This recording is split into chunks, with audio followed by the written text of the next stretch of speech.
Okay, while this may not be true, I sort of think of do-it-yourself as something that you do it yourself. But Rita Riley has shown that actually you can make do-it-yourself into something where lots of people collaborate by doing something she calls research and do-it-yourself. And so the way that she's set it up is, or she's showcased research and do-it-yourself through the creation of hydroponic plants that you can grow in your window. And I think there's two factors that have led to something that may only be that you do it by yourself, but getting multiple people to collaborate on improving this hydroponic plant system. One is the process, and the other one is the situation.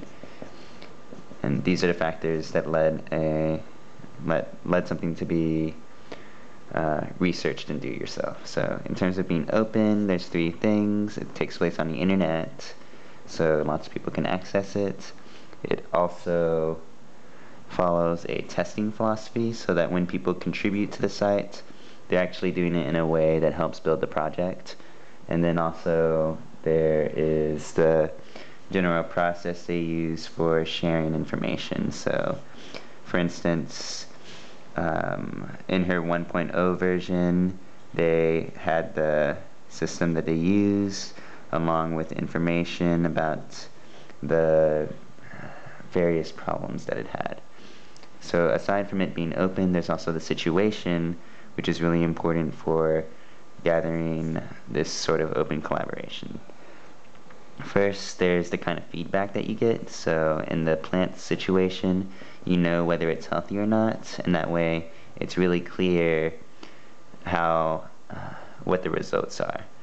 It's not subjective. Then there's also the specialization that's needed. So in different parts of the world, whether you're in the US or Norway or Russia or in Africa, then there's just different weather conditions that make it so that, or different housing conditions even, so that based on what your personal growing needs are, it'll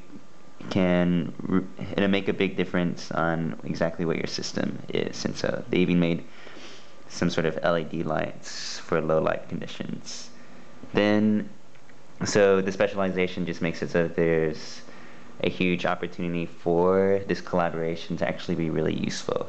Which leads to the third one, there's a big opportunity to improve. So just in terms of accessibility, you don't have to be an engineer necessarily to contribute to the research and do it yourself. There's also just that by noticing something and adding to it, it's within your field to make an improvement. So along with the specialization, it's also that the technology and innovations are accessible to the people who would actually be building it and using it. And then also, it's an inspiring need just to grow your own garden regardless of where you live. And it's also visible, so it's something that you see every day, and that